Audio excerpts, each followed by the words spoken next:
Bale. Mote gatzu horasi buelta eta ziza irakurtzen. Bale? Ez dakit irakurtzen.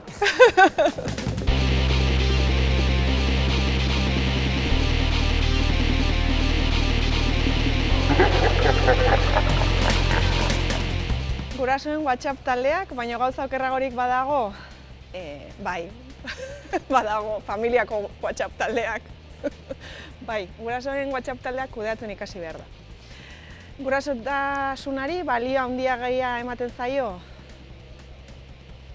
Handiegia zeri deituko genioke, ez zait iruditzen. Bizitza aldatzen duen erabaki bat da, eta erabaki askea denean, mintzat, balioan jarri behar dena. Aurrekin, ala helduekin moldatzen zara hobeto, hau oso erresa da. Zalantzari gabe aurrekin.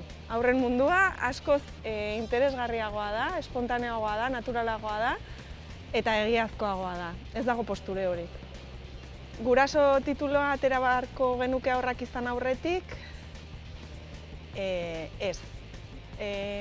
Ikusita kotxeko baimena zeinek ateratzen duen, guraso tituloak agian ez luke ezertarako balioko.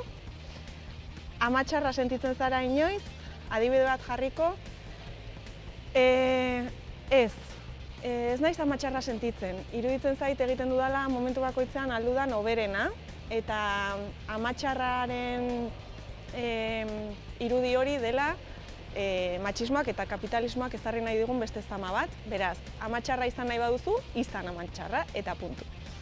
Liburuak forratu, ala merendolak antolatu. Zer da okerragoa? Badaude forro automatikoak, ez direnak forratu behar horrela energiarekin, baina merendoletan behintzat jan dezakezu eta gominola horiek oso ondo etortzen zaizkigu.